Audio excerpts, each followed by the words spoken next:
아침에 나로 주의 인자한 말씀을 듣게 하소서.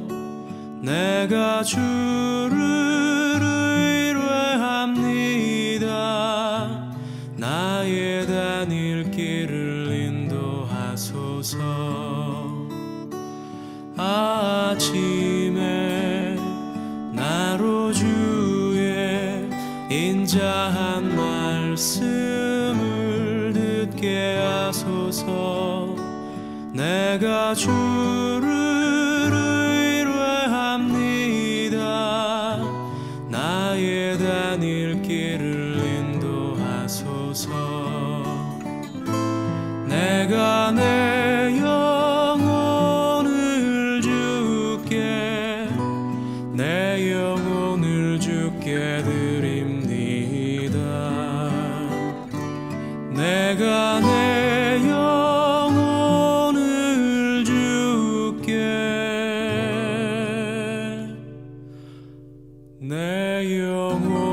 주께 드립니다.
오늘 영상으로 함께 예배드리시는 사랑하는 반포침례교회 성도 여러분께 주님의 평안을 전합니다.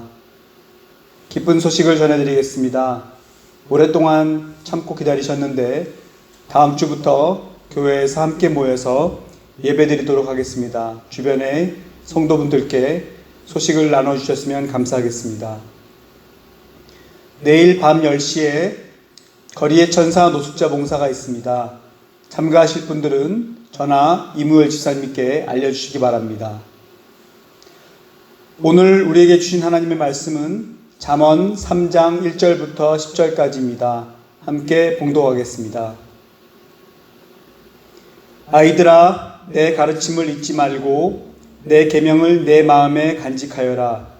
그러면 그것들이 너를 장수하게 하며 해가 갈수록 더욱 평안을 누리게 할 것이다. 인자와 진리를 저버리지 말고 그것을 목에 걸고 다니며 너의 마음속 깊이 새겨두어라. 그러면 하나님과 사람 앞에서 내가 은혜를 입고 귀중히 여김을 받을 것이다. 너의 마음을 다하여 주님을 의뢰하고 너의 명철을 의지하지 말아라. 내가 하는 모든 일에서 주님을 인정하여라. 그러면 주님께서 내가 가는 길을 곧게 하실 것이다. 스스로 지혜롭다고 여기지 말고 주님을 경외하며 악을 멀리하여라. 그러면 이것이 너의 몸에 보약이 되어 상처가 낫고 아픔이 사라질 것이다. 너의 재산과 땅에서 얻은 모든 첫 열매로 주님을 공경하여라. 그러면 너의 창고가 가득 차고 너의 포도주통에 햇 포도주가 넘칠 것이다. 아멘.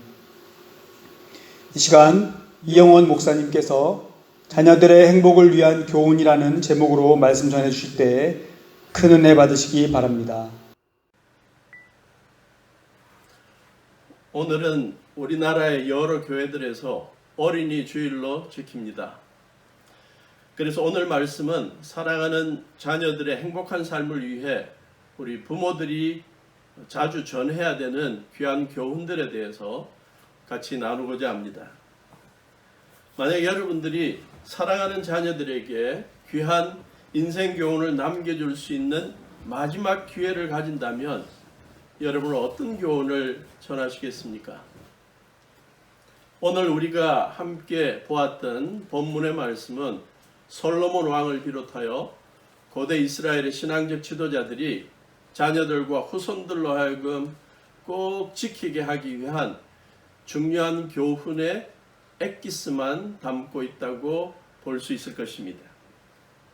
1절 2절에 의하면 고대 이스라엘의 자녀들이 경건한 부모들의 인생 경험을 통해 주어지는 법과 또 명령들을 지키게 될 때 축복이 따른다고 소개하는데 그 두 가지가 바로 장수와 평안의 축복입니다.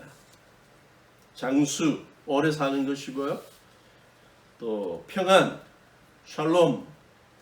우리가 생각하는 샬롬은, 평안은 마음이 불안하지 않은 상태만을 생각할 수가 있는데 히브리인들에게 있어서 이 샬롬이라는 개념은 정신적인 평안함뿐만 아니라 육체적인 건강, 또 인간관계의 원만함, 또 물질적인 풍요로움, 자신이 이루고자 하는 목표를 마음껏 이루는 삶 등을 포함하는 전인적인 행복을 뜻합니다. 그런데 중요한 사실은 이 3절부터 10절에서 소개되는 인생의 교훈들이 크게 세 분야로 나누어질 수 있다는 것입니다. 첫째는 인간관계, 대인관계에 관한 것이고, 둘째는 하나님과의 관계, 신앙적인 교훈에 관련된 것이며, 셋째는 물질과 관련된 것입니다. 그 첫째를 보도록 합시다. 3절과 4절입니다. 다시 읽어봅니다. 잠언 3장 3절 4절. 인자와 진리가 내게서 떠나지 말게 하고 그것을 내 목에 매며 내 마음판에 새기라. 그래야면 내가 하나님과 사람 앞에서 은총과 귀중히 여김을 받으리라. 이 구절들에서 여러분 가장 중요한 단어들이 어떤 것이라고 생각합니까? 제가 볼 때는 인자와 진리인 것 같습니다. 새 번역은 이렇게 번역합니다. 인자와 진리를 저버리지 말고 그것을 목에 걸고 다니며 너의 마음속에 깊이 새겨두어라. 그러면 하나님과 사람 앞에서 내가 은혜를 입고 귀중히 여김을 받을 것이다.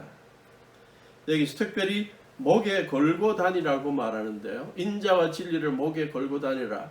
목걸이를 걸고 다니는 것처럼 인자와 진리를 늘 걸고 다니라라고 조언하고 있습니다.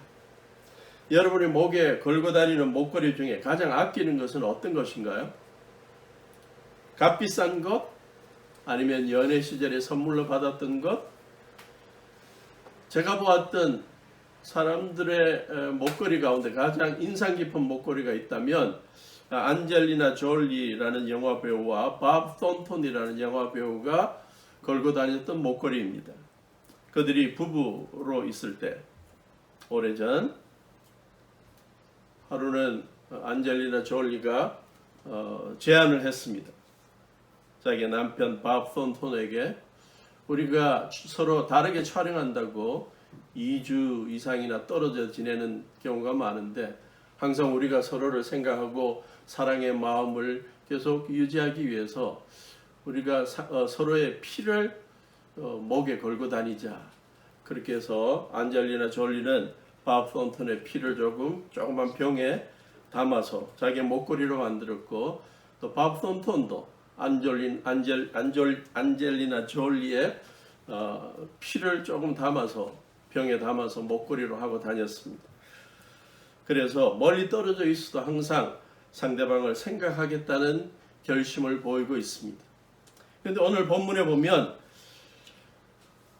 고대 이스라엘의 신앙적 지도자들은 자녀들로 하여금 꼭 목걸이 같이 메고 다니도록 제안한 것이 있는데 그게 인자와 진리입니다. 인자와 진리라는 단어를 만들어서 목걸이로 만들어서 메고 다니라는 것이 아니라 항상 살아가면서 늘 삶의 덕목으로 인자와 진리를 늘 보이라는 것이죠. 인자와 진리라는 단어는 성경에서 굉장히 중요한 의미를 지닌 단어입니다. 아주 자주 언급됩니다. 인자라는 단어는 헤세드라는 단어로 끝없는 사랑을 실천한다. 자비를 보인다. 친절을 보이고 남을 배려하고 남을 용서한다. 그러한 뜻입니다. 진리, 에메트라는 단어는 진실하다는 단어고 성실하다는 뜻이고 서로의 관계 속에 신뢰할 만하다라는 뜻을 지니고 있습니다. 그래서 인자와 진리는 더불어 살아가는 사람들에게 끝없는 사랑과 배려를 보이는 것인데 그것도 일회적인 것이 아니라 늘 꾸준히 변함없이 인자를 베푸는 것을 말합니다. 공동번역 잠언 3장 3절은 이 구절 인자와 진리를 이렇게 번역하는데 성실하게 신의를 지켜라. 더불어 살아가는 사람들과의 관계 속에 항상 신의가 있게 행동하는 것을 강조하고 있습니다. 이 인자와 진리는 구약 성경을 보면 특히 여호와 하나님께서 자기 백성들을 대하실 때 인자와 진리로 대하셨다라고 강조할 때 자주 언급됩니다. 출애굽기 34장 6절, 시편 36편 5절, 시편 40편 11절 그 외에도 여러 곳에서 하나님께서 자기 백성들을 인자와 진리로 대하셨다라고 고백하고 있는데 특히 다윗은 주위 사람들이 자기를 시기하고 반역하고 사기치고 괴롭힐 때마다 힘들 때마다 하나님의 인자와 진리를 생각하며 어려움을 이겨냈다고 고백합니다. 시편 40편 11절 여호와여 주의 긍휼을 내게서 거두지 마시고 주의 인자와 진리로 나를 항상 보호하소서. 우리가 자주 암송하고 또 힘을 얻고 있는 구절이 예레미야애가 3장 22절 23절이죠.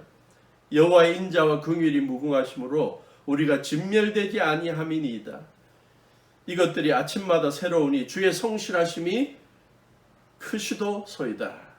바벨론 제국의 나라를 빼앗긴 유다 백성들 하루하루 힘들게 살아가면서도 그들이 버틸 수 있었던 비결이 바로 여호와의 긍휼과 인자하심이 무궁하심 때문이고 그것이 매일매일 아침마다 새롭게 자기들에게 주어진다는 믿음 때문에 그들은 하루하루를 이겨날 수 있었던 것입니다. 구약에서 여호와 하나님께서 인자와 진리로 자기 백성들을 지켜주셨다고 고백했는데, 감격적인 사실은 신약에 우리 예수님, 우리 주님 예수님의 이 땅에 오심과 관련해서 요한이 이렇게 고백하고 있습니다. 말씀이 육신이 되어 우리 가운데 거하심에 우리가 그의 영광을 보니 아버지의 독생자의 영광이요 은혜와 진리가 충만하더라. 우리 주님 예수님은 이 땅에 한평생 살아가시면서 공생애 동안 늘 보여주신 것이 바로 인자하심, 끝없는 사랑이요, 또 그 사랑이 계속 지속되고 있다는 것을 보여주고 계셨습니다. 성경에서 성부 하나님, 또 우리 성자 예수님께서 끝없는 사랑과 성실하심으로 자기 백성들을 지켜주고 계셨다는 점을 강조하면서 이러한 하나님의 사랑과 성실하심을 경험한 백성들이 이제는 주위 사람들에게 그것을 그대로 보여야 한다고 가르치고 있는 것입니다. 그래서 잠언 16장 6절에 보면 인자와 진리로 인하여 죄악이 속하게 되고 여호와를 경외함으로 말미암아 악에서 떠나게 되느니라 라고 번역합니다. 표준 세번역의 번역을 봤더니 더 쉽게 소개합니다. 사람이 어질고 진실하게 살면 죄를 용서받고 사람들, 주위 사람들로부터 실수를 용서받는 것을 말하는 것이겠죠. 또 주님을 경외하면 재앙을 피할 수 있다. 잠언 20장 28절에 보면 왕은, 지도자는 인자와 진리로 스스로 보호하게 되고 그의 왕위도 인자로 말미암아 견고하니라. 그래서 지도자들에게 꼭 필요한 덕목이 인자와 진실함, 신뢰할 수 있음이라는 것을 강조하고 있는 것입니다. 그리고 이러한 인자와 진실함을 베풀고 살아가는 사람들에게 주어지는 축복이 바로 하나님과 사람 앞에서 은총과 귀중히 여김을 받는 것, 선한 영향력을 인정받는 것이라고 4절은 가르치고 있습니다. 그래서 고대 이스라엘의 신앙적 지도자들은 자녀들과 후손들이 어려운 환경 속에서 힘들게 살아가는 주위 사람들에게 사랑을 베풀고 친절과 또 용서를 베풀며 살도록 교훈하고 있고, 또 사회 전반적으로 진실함, 또 신뢰가 떨어져 버린 세상에서 성실하고 진실하게 살아가서 또 신의를 인정받는 사람이 되어서 주위 사람들에게 선한 영향력을 끼치는 삶을 살아가도록 도전하고 있는 것입니다. 우리가 살아가는 이 세상에서 서로가 얼마나 주위 사람들로부터, 더불어 살아가는 사람들로부터 사랑을 받기를 갈구하고 또 용서를 필요로 하고 있는지를 잘 이야기해주는 하나의 이야기가 있는데, 해밍웨이의 이야기였습니다. 스페인에 사랑하는 부모를 거역하고 도망쳐서 마드리드로 가서 수년 동안 연락이 없던 한 아들이 있었습니다. 그 아들이 걱정이 되어서 여러 곳을 찾아다니다가 찾지 못한 아버지는 결국 마드리드의 한 신문에 짧은 광고글을 올렸습니다. 그 아들이 이름이 파코인데, 파코야, 화요일 정오에 몬타나 호텔에서 만나자. 아버지가 모든 걸 용서했다, 아빠가, 라고 짧은 글을 올렸습니다. 화요일 정오가 되어서 아버지가 몬타나 호텔 앞 광장으로 다가갔을 때 800여 명의 파코라는 이름을 가진 젊은이들이 자기들의 아버지를 만나기 위해 몰려 있었던 것을 보았다고 합니다.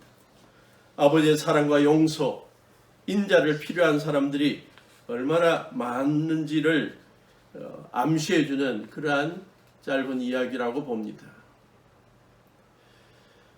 우리가 살아가면서 얼마나 서로를 신뢰하지 못하고 살아가는지에 대한 또 흥미로운 이야기가 있었습니다.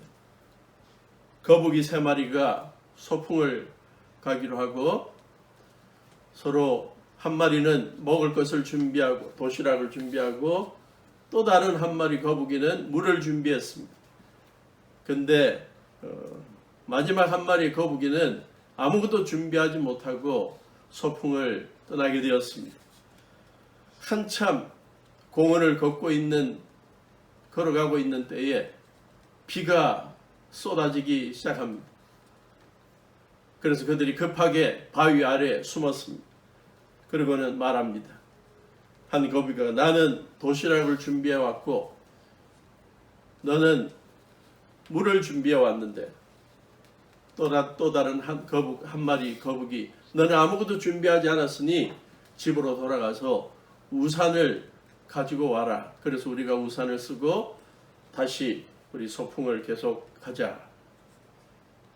그런데 처음에는 이 아무것도 가지고 오지 않은 거북이가 좀 불평을 했지만 들어보니까 논리적으로 맞는 것 같아서 그래 알았다. 근데 내가 떠나 있는 동안 너희들이 도시락 까먹고 다 물 마시고 그러면 어떡하냐. 그러니까 그러지 않는다고 약속을 했습니다. 1시간이 지나고 2시간이 지나고 우산을 가지러 간 거북이가 빨리 돌아오기를 기다렸는데 하루 이틀 열흘이 지나도 돌아오지 않습니다. 그러니까 이 도시락을 준비한 거북이와 또 물을 준비한 거북이가 야 우리가 더 이상 이 친구 거북이를 기다릴 수 없다. 그러니까 우리끼리 이 도시락을 까먹자 라고 서로 논의를 하게 되었습니다. 열흘이나 지난 다음에 그러한 논의를 하고 이제 드디어 도시락을 까먹고 물을 마시려는 순간 우산을 가지러 가기로 되어 있던 그 거북이가 짠 하고 나타나서 말합니다. 나 그럴 줄 알았다. 내가 너희들을 믿지 못해서 열흘 동안이나 저기 옆에서 숨어서 지켜보았는데 드디어 너희들이 배신을 했구나. 열흘 동안이나 그는 이 두 거북이가 도시락을 먼저 까먹을 것을 걱정하고 아직 우산을 가지러 출발도 안 했던 것입니다. 더불어 살아가면서 서로를 신뢰하지 못하는 신뢰가 깨어버려진 상황을 아주 단적으로 보여주는 풍자적인 이야기라고 생각합니다. 이러한 시대에 우리 그리스도인들이 우리의 사랑하는 자녀들이 누구에게나 사랑을 갈급하는 그들에게 사랑과 친절과 배려를 베풀어주고 신뢰가 깨어버려진 공동체 속에서 신뢰를 유지해주며 신의를 지키며 성실함과 진실함을 보여주는 사람들이 될 때 우리의 자녀들은 어디에서나 인정받는 누구에게나 인정받는 사람으로 살아가게 될 것입니다. 이제 두 번째 5절부터 8절을 살펴봅시다. 여기에서는 이스라엘의 신앙적 지도자들이 자손들이 지켜야 할 신앙적인 교훈들을 소개하는데 하나님과의 관계를 어떻게 유지해야 되는지를 중요하게 강조하고 있습니다. 5절부터 보면 너는 마음을 다하여 여호와를 신뢰하고 내 명철을 의지하지 말라. 이게 의지하다는 말은 기대다는 말입니다. 6절을 보니까 너는 범사의 그를 인정하라. 그리하면 내 길을 지도하시리라. 7절 스스로 지혜롭게 여기지 말지어다. 여호와를 경외하며 악을 떠날지어다. 8절 그리하면 이러한 겸손한 신앙적 모습들이 몸에 양약이 되어서 골수를 윤택하게 한다고 약속하고 있습니다. 본문에 의하면 신앙생활이란 무엇입니까? 어떤 상황 속에서도 하나님을 신뢰하는 것입니다. 그분의 사랑과 능력과 주권을 인정하는 것입니다. 그리고 그분을 경외하며 살아가는 것입니다.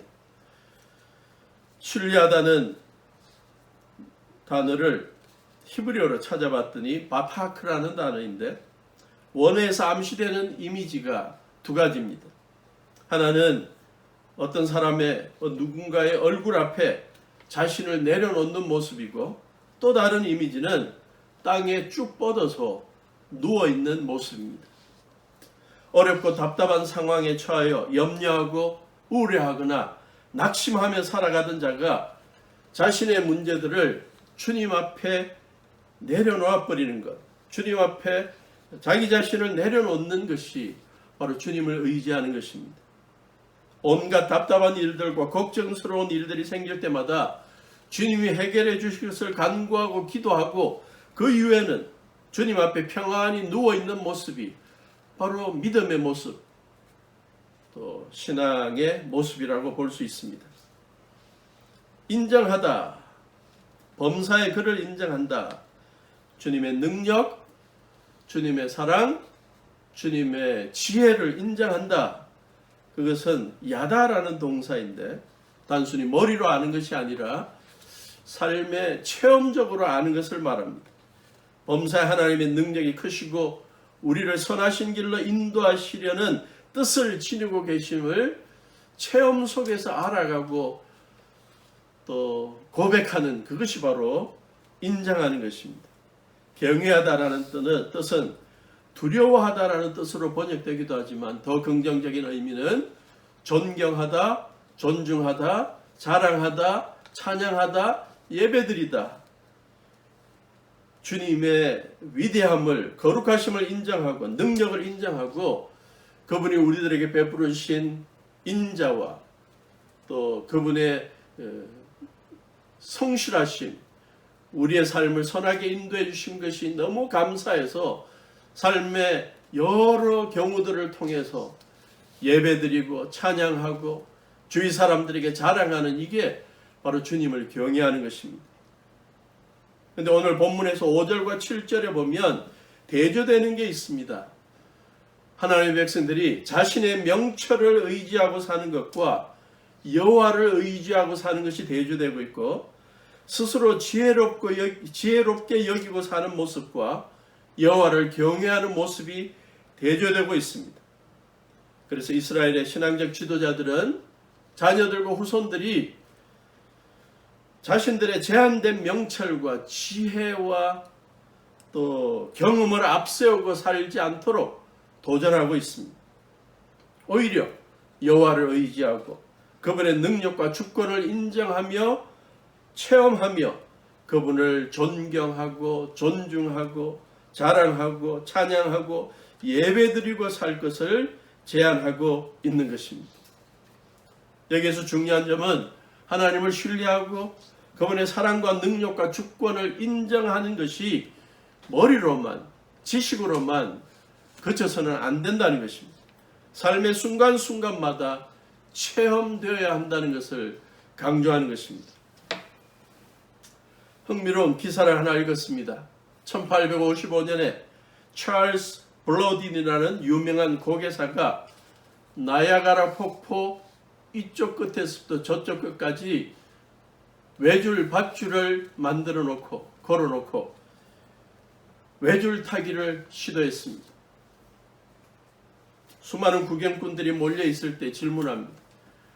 내가 나야가라 폭포 이쪽 끝에서 저쪽 끝까지 밧줄을 아무것도 가지지 않은 가운데 막대기 하나를 갖고 걸어갈 수 있다고 믿습니까? 많은 사람들이 믿는다고 고백했습니다. 그러니까 또 다른 질문을 합니다. 만약에 내가 내 등에 한 사람을 업고 저쪽 끝까지 걸어갈 수 있다고 한다면 믿겠습니까? 또 많은 사람들이 믿는다고 그랬습니다. 그러자 이 블러딘이 세 번째 질문을 합니다. 혹시 여러분들 가운데 내 등에 업혀가지고 저쪽 끝까지 같이 갈 사람이 있습니까? 라고 질문했더니 아무도 대답하는 사람이 없었다고 합니다. 너무나 썰렁한 시점에 한 사람이 손을 들고 내가 당신 등에 업혀서 지나가겠습니다. 그 사람 이름이 해리 콜코드라고 합니다. 나중에 알고 봤더니 그 사람이 같이 이 블러딘의 등에 업혀서 나야가라 폭포를 외줄로 지나가게 되었는데 나중에 알고 봤더니 이 블러딘의 매니저였다고 합니다. 그런 오랜 세월 블러딘과 같이 살아가면서 이 블러딘의 이 능력을 알고 있었고 체험했기 때문에 그는 그 나야가라 폭포를 폭포 위를 외줄로 블러딘의 등에 업혀서 지나가는 스릴과 이 짜릿함을 경험하게 된 것입니다. 마찬가지로 참된 신앙생활의 스릴과 짜릿함은 어디에 있습니까? 삶의 어떠한 어려운 환경 속에서도 하나님이 크신 사랑과 은혜 가운데 내 삶을 선하게 인도하실 분이라는 것을 믿고 인정하고 매일의 삶 속에 하나님을 경외하며 존중하고 자랑하며 살아가는 것입니다. 그래서 하나님이 베푸시는 구원과 치유를 경험하고 문제들의 해결을 경험하고 형통함을 경험할 때 우리의 삶의 감동 또 신앙의 짜릿한 스릴을 경험하게 될 것입니다. 그러므로 우리는 우리 자신들뿐만 아니라 우리 자녀들이 건강하고 행복한 나날을 보내게 하기 위해서 매일의 삶 속에 우리가 짊어져야 하는 짐들을 우리가 스스로 짊어지는 게 아니라 우리 주님 앞에 내려놓도록 해야 할 것입니다. 예수님께서 약속하신 것처럼 수고하고 무거운 짐진 자들아 다 내게로 오라. 내가 너희를 쉬게 하리라. 나는 마음이 온유하고 겸손하니 나의 멍에를 메고 내게 배우라. 그리하면 너희 마음이 쉼을 얻으리니 이는 내 멍에는 쉽고 내 짐은 가벼움이라. 이 예수님의 약속을 기억하며 삶의 순간순간마다 우리의 지혜를 앞세우지 않고 주님을 의지하며 주님의 능력을 인정하며 주님의 선하신 주권을 인정하며 살아가는 우리가 될 수 있기를 바랍니다. 세 번째로 9절부터 10절을 보니까 고대 이스라엘 신앙적 지도자들이 자손들에게 전해준 물질과 관련된 교훈들이 소개됩니다. 9절 내 재물과 소산물의 처음 익은 열매로 여호와를 공경하라. 10절 그래야면 내 창고가 가득히 차고 내 포도즙 틀에 새 포도즙이 넘치리라. 살아가면서 주님께서 주신 직장을 통해서 열심히 노동을 하고 얻은 물질들로 하나님을 공경할 때 하나님께서 물질적으로 풍성한 삶을 경험하게 하실 것이라고 약속하고 있는 것입니다. 오늘날 많은 그리스도인들이 자녀들에게 신앙적 교훈을 제공할 때 빠뜨리는 분야가 바로 이 분야가 아닌가 생각합니다. 기도하는 것, 전도하는 것, 말씀 공부하는 것, 예배 드리는 것 이러한 것들을 많이 강조하는데 물질로 하나님을 섬기는 것에 대해서는 그 중요성을 우리가 약하게 강조하는 것이 아닌가 하는 생각을 해봅니다. 그러나 사실 성경의 가르침을 보면 수많은 주제들 가운데 이 물질을 바로 얻고 바르게 사용하도록 가르치는 구절이 굉장히 많습니다. 믿음, 기도의 주제보다 2배나 많은 2359절이 물질의 사용과 관련된 것이라는 사실을 우리는 알 수 있습니다. 천국과 지옥의 주제보다 훨씬 많게 물질의 선한 청지기가 되도록 가르치는 내용이 많은 것입니다. 우리 예수님도 마태복음 6장 19절부터 21절에서 이렇게 제자들에게 가르칩니다. 너희를 위하여 보물을 땅에 쌓아두지 말라. 거기에는 점과 동록이 해하며 도둑이 구멍을 뚫고 도둑질하느니라. 오직 너희를 위하여 보물을 하늘에 쌓아두라.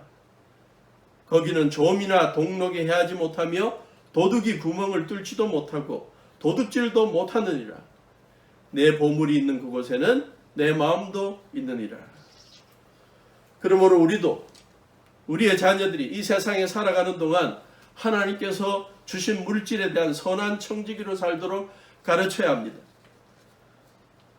잃어버린 영혼들에게 복음을 전하는 전도하는 일을 위해, 선교하는 일을 위해, 또 주의 어려운 자들을 구제하는 일을 위해, 섬기는 일을 위해, 교회를 통해 이루어지는 수많은 귀한 사역들을 감당하는 일을 위해 하나님께서 우리들에게 주신 물질을 즐겁게 드리는 습관을 체질화하게 만들어야 할 것입니다. 그러면 오늘 본문의 약속처럼 우리 자녀들의 삶 속에 창고가 가득히 차고 포도즙의 틀에 포도즙이 넘치게 되는 역사를 경험하게 될 것입니다. 이러한 교훈을 가장 잘 가르친 자 가운데 한 분으로 존 록펠러의 어머니를 예로 들 수 있을 것입니다. 여러분이 잘 아시다시피 존 록펠러는 석유 사업을 통해 부를 축적하게 된 사람입니다. 지금까지도 세계에서 가장 부자 중 한 명으로 인정받고 있는 사람, 기억되고 있는 사람입니다. 그는 자기가 얻게 된 그 많은 물질을 가지고 미국 사회의 교육, 의학, 과학, 또 종교 등 많은 분야의 기여한 자로 칭찬을 받고 있습니다.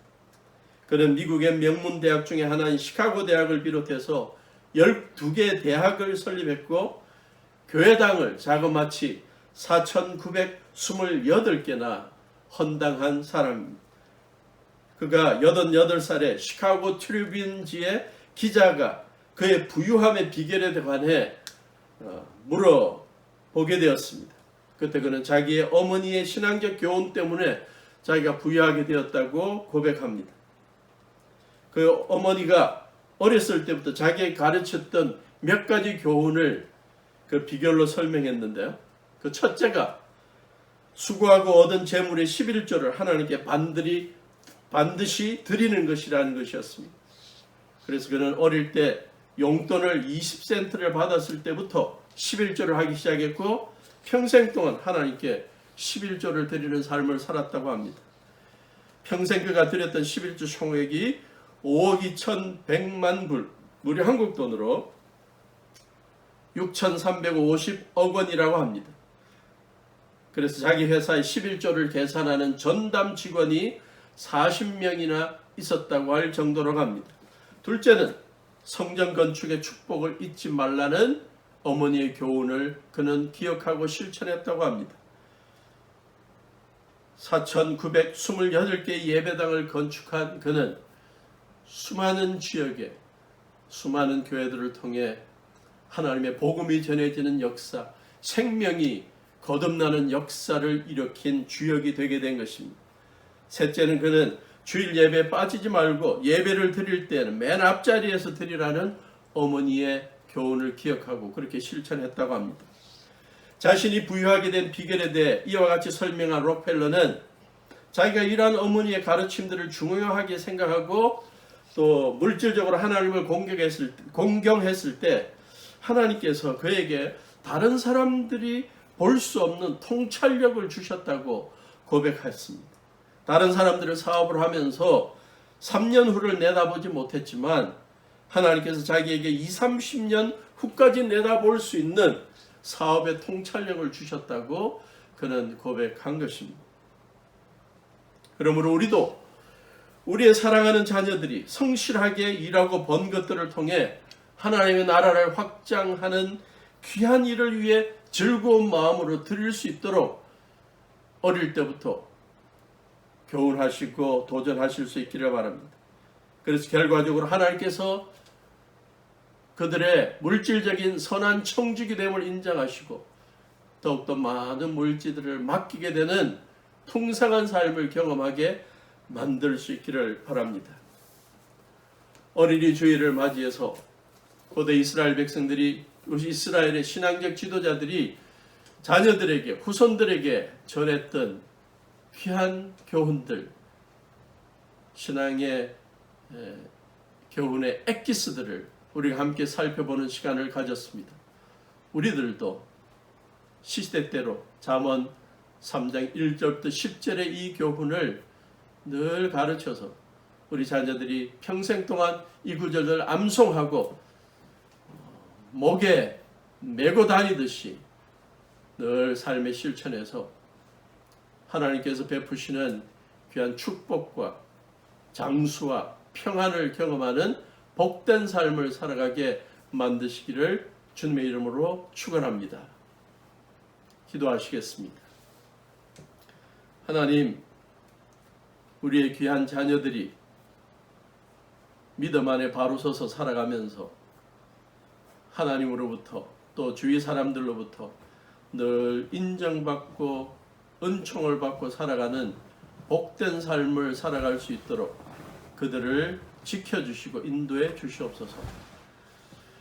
그 일을 위해서 고대 이스라엘 신앙적 지도자들 통해 주어진 이 귀한 교훈들이 늘 우리들을 통해 전해지게 하시고 우리의 자녀들의 삶에서 실천될 수 있게 해 주시옵소서. 사람들을 대할 때 늘 인자함과 진실함으로 대해서 하나님과 사람들 앞에 은총받고 존경받는 자들이 우리 자녀들이 그렇게 될 수 있도록 하시고